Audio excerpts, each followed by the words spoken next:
একটা সময় বড় বাইক বলতে আমরা বুঝতাম বাজাজ পালসারকে, আর ছোট বাইক বলতে আমরা দুইটা বাইককে বুঝতাম। একটা বাইক হচ্ছে বাজাজ প্লাটিনা, আর একটা বাইক হচ্ছে বাজাজ ডিসকভার সিরিজ। আর আজকে আপনাদের সামনে যে বাইকটা নিয়ে আসছি এটা হচ্ছে বাজাজ ডিসকভার 125। বাট বর্তমানে এই বাইকটার সময়টা কিন্তু ভালো যাচ্ছে না। বাট একটা সময় 125 সিসি সেগমেন্টের রাজা ছিল এই ডিসকভার 125, কিন্তু এই বাইকটার সময় কেন ভালো যাচ্ছে না? চলেন তাহলে এই বাইকটার আজকে একটা রিভিউ করি, আর আজকের রিভিউর মাধ্যমে আপনারা জানতে পারবেন এই বাইকটার ভালো মন্দ দিক, এই বাইকটার মাইলেজ কেমন, এই বাইকটার ব্রেকিং ব্যালেন্স কন্ট্রোল কেমন, এটা ফ্যামিলি বাইক হিসেবে কেমন হবে, এটা রাইড শেয়ারের জন্য কতটুকু উপযুক্ত হবে, প্লাস 1,62,000 টাকায় এই বাইকটা কেনা আপনার জন্য ওয়াইজ হবে কি হবে না, প্লাস এর সাথে শেয়ার করবো এক্সট্রা হিসেবে যে এই বাইকটা কেন বর্তমানে মার্কেটে ফেল করছে বা খুব একটা বিক্রি হচ্ছে না। চলেন তাহলে ভিডিওটা শুরু করি।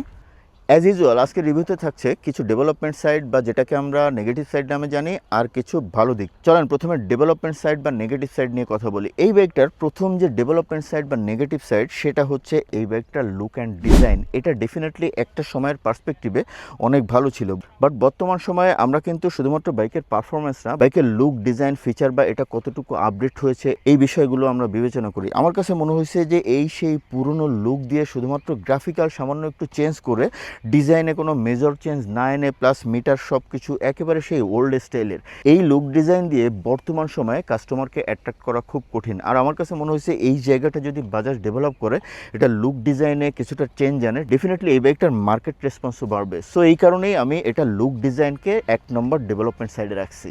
এই বাইকটার 2 নম্বর ডেভেলপমেন্ট সাইড হচ্ছে এই বাইকটার প্রাইস। এটার বর্তমান মার্কেট প্রাইস হচ্ছে 1,62,000 টাকা।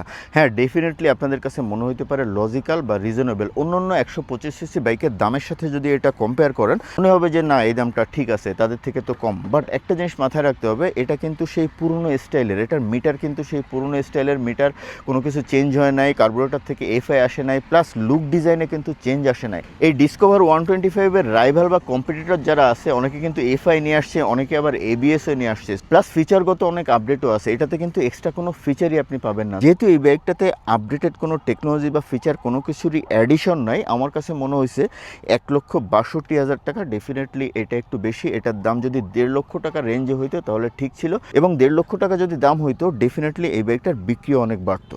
এই বাইকটার 3 নম্বর ডেভেলপমেন্ট সাইড বা নেগেটিভ সাইড সেটা হচ্ছে এই বাইকটার হেডল্যাম্প। হ্যালোজেন হেডল্যাম্প ইউজ করা হয়েছে। বর্তমানে কিন্তু 125 সিসি সেগমেন্ট, ইভেন 100 সিসি সেগমেন্টের বাইকেও কিন্তু এলইডি হেডল্যাম্প চলে আসতেছে। আমার কাছে মনে হয়েছে 125 সিসি একটা বাইকে এই হ্যালোজেন হেডল্যাম্পটা খুব একটা কাস্টমারকে বা যারা এই বাইকটা কেনার চিন্তা করবে তাদেরকে খুব একটা অ্যাট্রাক্ট করবে না। আর এই হেডল্যাম্পের আলোর পারফরমেন্স নিয়ে তো কথা বলার কোনো দরকারই নেই। এই হেডল্যাম্পের আলো দিয়ে রাত্রেবেলা রাইডে আপনি কোনো সিচুয়েশনেই খুব একটা সেফ ফিল করবেন না। আর এই কারণেই আমি এই হেডল্যাম্পটাকে ডেভেলপমেন্ট সাইডে বা নেগেটিভ সাইডে রাখছি। এই বাইকটার 4 নম্বর ডেভেলপমেন্ট সাইড হচ্ছে এটার টায়ার প্রোফাইলে। এটার ফ্রন্টে ইউজ করা হয়েছে 2.75 সাইজের টায়ার, আর রিয়ারে ইউজ করা হয়েছে 100/90 সেকশনের টায়ার। এখানে আমার কাছে মনে হয়েছে যে টায়ার সাইজ যদি আরেকটু বা এক সাইজ বড় হইতো তাহলে ডেফিনেটলি ব্রেকিংটা একটু ভালো হইতো। ফ্রন্ট টায়ারটা যদি এক সাইজ বড় হয় আর রিয়ার টায়ারটা যদি অ্যাটলিস্ট 120 সাইজের হয় ডেফিনেটলি ব্রেকিং আরও বেটার হবে। এই বাইকটার 5 নম্বর ডেভেলপমেন্ট সাইড হচ্ছে এই বাইকটার ইঞ্জিন রিফাইনমেন্ট। চলেন ইঞ্জিন রিফাইনমেন্টকে কেন আমি ডেভেলপমেন্ট সাইডে রাখছি সেটা রাইড করতে করতে জেনে আসি। দেখেন আমি সেকেন্ড গিয়ারে উঠছি, বাইকটা 53 পর্যন্ত উঠে গেছে, বাট বাইকটা কিন্তু মোটামুটি ভাইব্রেশন করতেছে।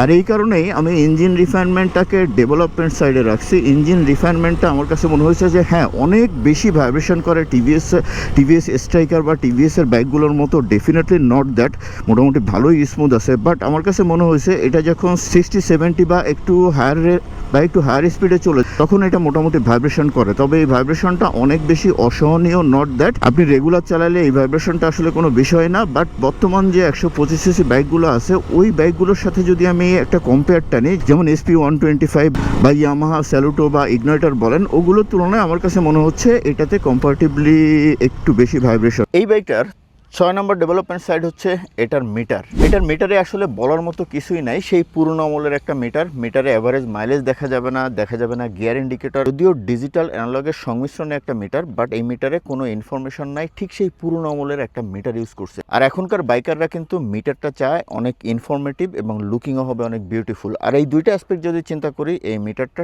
ডেফিনেটলি এই বাইকটার একটা ডেভেলপমেন্ট সাইড বা নেগেটিভ সাইড। ডিসকভার 125 এই বাইকটার 7 নাম্বার বা সবশেষ ডেভেলপমেন্ট সাইট যেটা বলবো সেটা হচ্ছে এটার স্পেয়ার পার্টস প্রাইস প্লাস এটার অফিসিয়াল সার্ভিস। প্রথমে স্পেয়ার পার্টস প্রাইস বলি। আমাদের সবারই একটা চাওয়া থাকে জেনুইন পার্টস, আর জেনুইন পার্টসের একমাত্র সোর্স হচ্ছে বাজাজের অফিসিয়াল শোরুম যেগুলো আছে ওগুলা, বা উত্তর মোটরসের যে সার্ভিস সেন্টার আছে ওইটা। বাট ওইখানে আপনি যদি যান, ওইখানে শুধুমাত্র ডিসকভার 125 না 100 সিসির যে বাইকগুলো আছে ওগুলোর পার্টসপাতির প্রাইস বাংলাদেশে অনেক 150 সিসির প্রিমিয়াম বাইকের পার্টসপাতির দামের সমান। এটা আসলে কোনোভাবে অ্যাকসেপ্টেবল না। বাট এখানে একটা ভালো জিনিস আছে, সেটা হচ্ছে আপনি যদি বাইরে থেকে নেন তাহলে মোটামুটি রিজনেবল প্রাইসে পাবেন। বাট এখানে আমার কোশ্চেন হচ্ছে, ভাই আমরা কেন বাইরে থেকে নিতে যাব? এটা তো রিস্কি, বাইরে নকল পার্টস থাকে। আর জেনুইন পার্টসের দাম বিশেষ করে বাজাজের পার্টসগুলো বর্তমানে আমার কাছে মনে হয়েছে অতিরিক্ত বেশি। আর এর সাথে যে ডেভেলপমেন্ট সাইডটা আমি বলছি অফিসিয়াল সার্ভিস, এটা এই বাইকটার সাথে ডাইরেক্টলি কানেক্টেড না, বাট ডেফিনেটলি এটা বাজাজের বাইক। সো এই ডিসকভার 125 এটার ডেভেলপমেন্ট সাইডের সাথে অফিসিয়াল সার্ভিসটা যায়। বাজাজের অফিসিয়াল সার্ভিসগুলো আমার কাছে মনে হয়েছে একেবারেই আপ টু মার্ক না। তাদের যে মেকানিক আছে, সার্ভিস প্রসেস আছে, বা কাস্টমারকে কেয়ার করার যে ইন্টেনশন বা আগ্রহ, ওই জিনিসটা আসলে তাদের কাছে আমি মিসিং পাই। ওভারঅলি যদি সার্ভিস নিয়ে কথা বলি, ডেফিনেটলি ম্যাসিভ ডেভেলপমেন্টের দরকার আছে। ওকে, অনেকগুলো ডেভেলপমেন্ট সাইট বলে ফেলছি, আমার মনে হয় একটু বেশি বলে ফেলছি। বাট এই ডেভেলপমেন্ট সাইটগুলো আমি যতটুকু মনে হয়েছে আমার কাছে লজিক্যাল, যে কারণে ডেভেলপমেন্ট সাইট হিসেবে রাখছি। আপনাদের মতামত ভিন্ন হইতে পারে, আমার আপনার মতামত বা এক্সপিরিয়েন্স যে একই হবে সেটা কিন্তু নাও হইতে পারে, ভিন্ন হইতেই পারে। আর যদি আপনার ডিফারেন্ট কোনো ওপিনিয়ন থাকে প্লিজ কমেন্ট করে দিবেন। এখন চলেন এই বাইকটার পজিটিভ অ্যাসপেক্ট বা ভালো সাইড নিয়ে কথা বলি। এই বাইকটার 1 নম্বর পজিটিভ দিক হচ্ছে এই বাইকটার রাইডিং অ্যান্ড পিলিয়ন কমফোর্ট। চলেন এই বাইকটার রাইডিং কমফোর্টকে কেন পজিটিভ সাইডে রাখছি সেটা রাইড করতে করতে জানি, তারপরে পিলিয়ন কমফোর্ট নিয়ে কথা বলতেছি। রাইডিং কমফোর্ট বলার আগে সিট হাইটটা নিয়ে একটু কথা বলি। সিট হাইট আমি ওয়েবে কোথাও পাই না, সম্ভবত 790 হবে। আমার হাইট হচ্ছে 5 ফিট 6, আমি একেবারে ইজিলি পাচ্ছি। সো যারা 5 ফিট 3 পর্যন্ত আমার মনে হয় 3-4 হলেও ইজিলি চালাতে পারবেন, কোনো প্যারা নাই। আর 3-এর নিচে হলেও এই বাইকটা আপনি চালাতে পারবেন। চলেন তাহলে এখন রাইড করতে করতে রাইডিং কমফোর্টটা নিয়ে একটু কথা বলি। বাজাজ ডিসকভার এই বাইকটা বাংলাদেশে আসলে এই বাইকটা নিয়ে যদি প্রেস করতে যাই, নতুন করে আসলে বলার কিছু নাই। এই বাইকটা বাংলাদেশে যেভাবে মানুষ জানে চেনে, সো নতুন করে আসলে প্রশংসা করার খুব বেশি কিছু নাই। হট এভার রাইডিং কমফোর্ট নিয়ে যদি কথা বলি, দেখেন এটার হ্যান্ডেলবারটা খুবই ছোট এবং একেবারে কাছে, মানে হাত হচ্ছে দেখেন সুপার কমফোর্টেবলভাবে, হাতটা কিন্তু ভাঁজ হয়ে থাকে, টাইটও হয়ে থাকে না।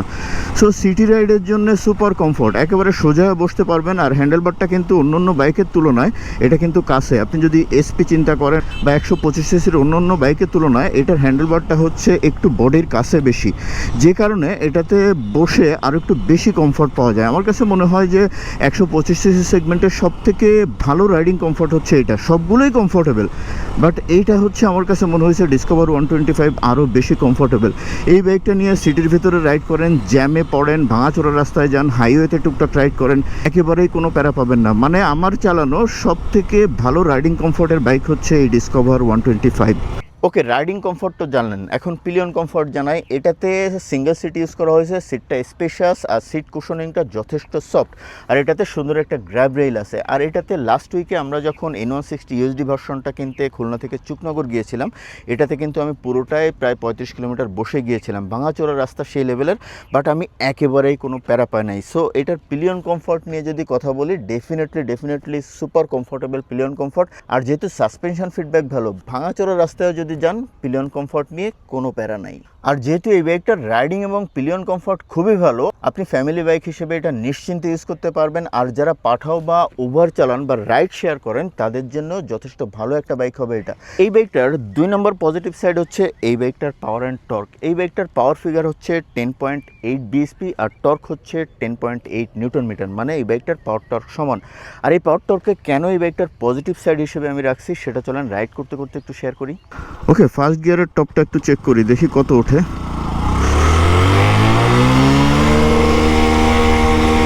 37, সেকেন্ড গিয়ার 56, থার্ড গিয়ার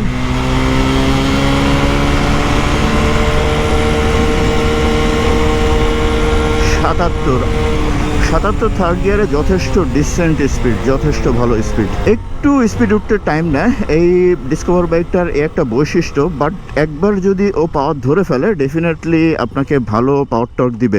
আর ওভারঅলি পাওয়ার টর্ক নিয়ে যদি একটা ফিডব্যাক দিই, definitely you will feel better. মানে আপনার যতটুকু প্রয়োজন ডেফিনেটলি ততটুকু পাওয়ার টর্ক অবশ্যই এই বাইকটা থেকে পাবেন। সো পাওয়ার টর্ক নিয়ে একেবারেই প্যারা নাই।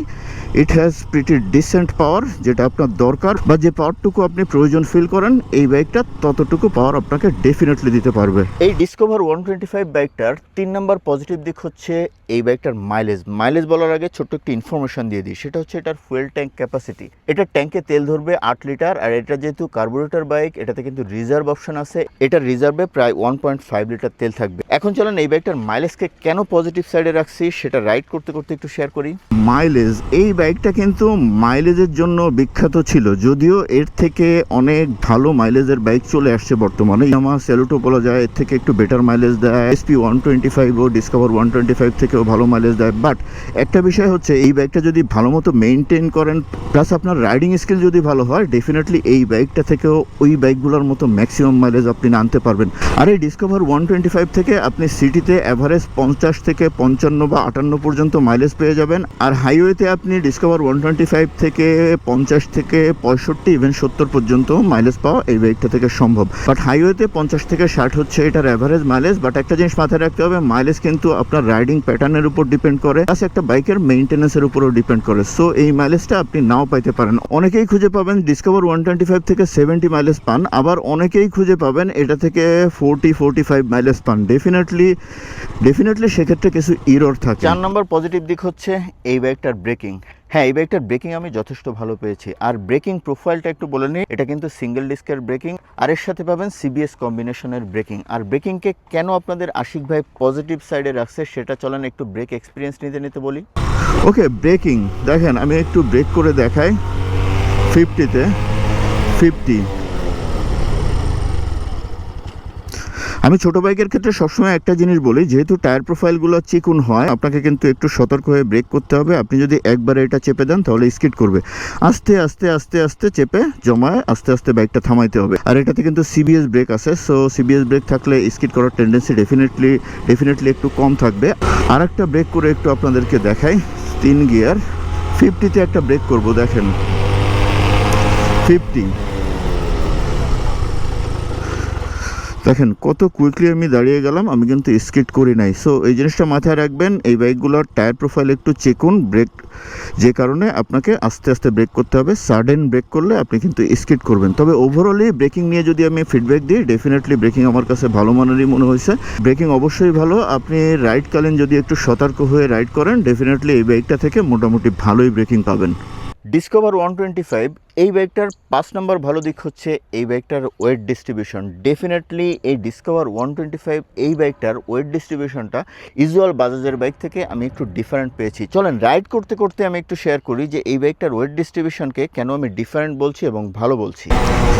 ওকে, let's talk about weight distribution. দেখেন ডেফিনেটলি অনেক ভালো ওয়েট ডিস্ট্রিবিউশন, অনেক ভালো ওয়েট ডিস্ট্রিবিউশন। যেহেতু ভালো, আপনি এই বাইকটা যখন রাইড করবেন আপনি সেফ ফিল করবেন এবং মনে হবে যে এই বাইকটা আপনার কন্ট্রোলে থাকবে, এবং এই বাইকটা প্রত্যেকটা জায়গাতে breaking, balance, control plus suspension প্রত্যেকটা জায়গাতেই আপনাকে এক্সট্রা একটা বেনিফিট দিবে। মানে প্রত্যেকটা জায়গায় আপনি ম্যাক্সিমাম একটা পারফরমেন্স পাবেন because of this weight distribution. যদিও বাজাজের ম্যাক্সিমাম বাইকের ওয়েট ডিস্ট্রিবিউশন একটু সামনের দিকে বেশি ওয়েট থাকে, বাট এই ডিসকভার 125-এ আমার কাছে মনে হচ্ছে না যে এটা সামনের দিকে বেশি ওয়েট। সামহাও আমার কাছে এটাতে মনে হয়েছে যে almost equally weight distributed. Discover 125-এর লাস্ট যে ভালো দিকটা আজকে বলবো বা 6 নম্বর যে ভালো দিক সেটা হচ্ছে এই বাইকটার সাসপেনশনের ডিটেলস বলার আগে একটু প্রোফাইলটা বলি। ফ্রন্টে ইউজ করা হয়েছে টেলিস্কোপিক সাসপেনশন, আর রিয়ারে ইউজ করা হয়েছে ডুয়াল শক সাসপেনশন। আর এটার ফ্রন্ট সাসপেনশনের ট্রাভেল এরিয়া হচ্ছে 140 মিলিমিটার, আর রিয়ার সাসপেনশনের ট্রাভেল এরিয়া হচ্ছে 120 মিলিমিটার। এখন এটা সাসপেনশন ফিডব্যাককে কেন পজিটিভ সাইডে রাখলাম সেটা চলেন ভাঙাচোরা রাস্তায় রাইড করতে করতে একটু জেনে আসি। তবে একটা ব্যাপার হচ্ছে, আমি 125 সিসির যতগুলো বাইক এখনো পর্যন্ত রাইড করছি, আমার কাছে মনে হয়েছে এই ডিসকভার 125 এইটাই আমি সব থেকে বেশি কমফোর্টেবল ফিল করছি সাসপেনশন নিয়ে। দেখেন মোটামুটি যথেষ্ট ভাঙাচোরা, বাট আমি একেবারেই কোনো প্যারা পাচ্ছি না। এর অবশ্য শুধুমাত্র সাসপেনশনই কারণ না, একটা কারণ হচ্ছে এটা সিটটা অন্যান্য 125 সিসির বাইকগুলো থেকে একটু বেশি সফট, আর সাসপেনশন তো ডেফিনেটলি ভালো খেলে, ফ্রন্টের সাসপেনশন খুবই ভালো খেলতেছে, রিয়ার সাসপেনশন প্লেও খুবই ভালো। সো সাসপেনশন প্লে নিয়ে যদি ফাইনাল ভার্ডিক্টে যায় বা একটা কনক্লুশনে যায়, ডেফিনেটলি সুপার প্লে। দেখেন এরকম স্পিডে আমি কিন্তু এই ভাঙা রাস্তায় অন্য কোনো বাইক নিয়ে টানতে পারি না, আমার কিন্তু একেবারেই কোনো ফিল হচ্ছে না, সাসপেনশন আমাকে বুঝতেই দিচ্ছে না যে রাস্তাটা সেই লেভেলের ভাঙা এবং বাম্পি। সো আমার মনে হয় সাসপেনশন নিয়ে আর কিছু বলার নাই, সুপার প্লে, সুপার প্লে। মানে 125 সিসিতে আমি যতগুলো বাইক চালাইছি সব থেকে প্লেফুল বা সব থেকে বেশি সাসপেনশন নিয়ে কমফোর্টেবল ফিল করছি আমি এই ডিসকভার 125 নিয়ে। ওকে, মোটামুটি আমরা শেষ করে ফেলছি এই বাইকটার যতটুকু ইনফরমেশন আমার কাছে দেবার ছিল আপনাদেরকে আমি চেষ্টা করলাম। আজকে একেবারে লাইট নাই, ফুটেজও খুব একটা ভালো আসবে না, বাট আমি ভয়েস যেহেতু ডেভেলপ করে ফেলছি, সাউন্ড নিয়ে আশা করি কোনো অসুবিধা বা কমপ্লেন হওয়ার কথা না।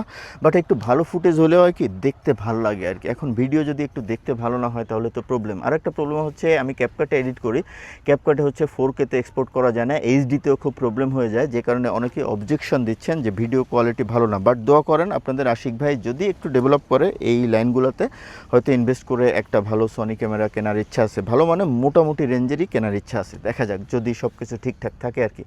হতে পারে এই বাইকটার সম্পর্কে যতটুকু যা ইনফরমেশন দেবার দিয়ে ফেললাম। আর আপনাদের কি মতামত সেটা কমেন্ট করে জানাবেন। এখন একটু ফাইনাল ভার্ডিক্ট দিই। ফাইনাল ভার্ডিক্ট হচ্ছে দুইটা বিষয়ে কথা বলবো। একটা হচ্ছে 1,62,000 টাকায় এই বাইকটা কেনা উচিত হবে কি হবে না।